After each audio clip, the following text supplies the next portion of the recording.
নমস্কার বন্ধুরা, চলে এলো রঙ্গবতী মহিলা ভুড়ি বোঝাচ্ছে। এই যে সেই ডিমের রেসিপি কমপ্লিট হয়ে গেছে। পুরো খেয়ে দেখাও কেমন হয়েছে। আগে ডিমের রেসিপিটা বলো, মাছ পরে খাইবা। আজকে ডিমের রেসিপি খুব ভালো হয়েছে, ফাটাফাটি। এটা আমার মা করতো। কিরম খেতে লাগে? খুব ভালো। আমার তো ভীষণ পছন্দের খাবার এই রেসিপিটি, দারুণ লাগে, দারুণ।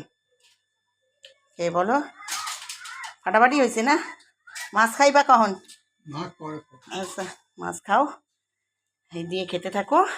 এই যে বন্ধুরা, হাঁসের ডিম পাওয়া গেছে অর্ডার দিয়ে, 15 টাকা পিস।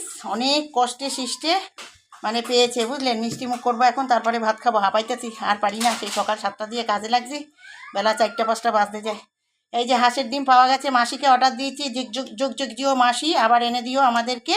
মাসি বলে এত দাম কেউ নিতে চায় না, ওই জন্য আমি না, অর্ডার দেবে তবে স্টপ করলাম। বন্ধুরা, সব রেসিপি শেষ।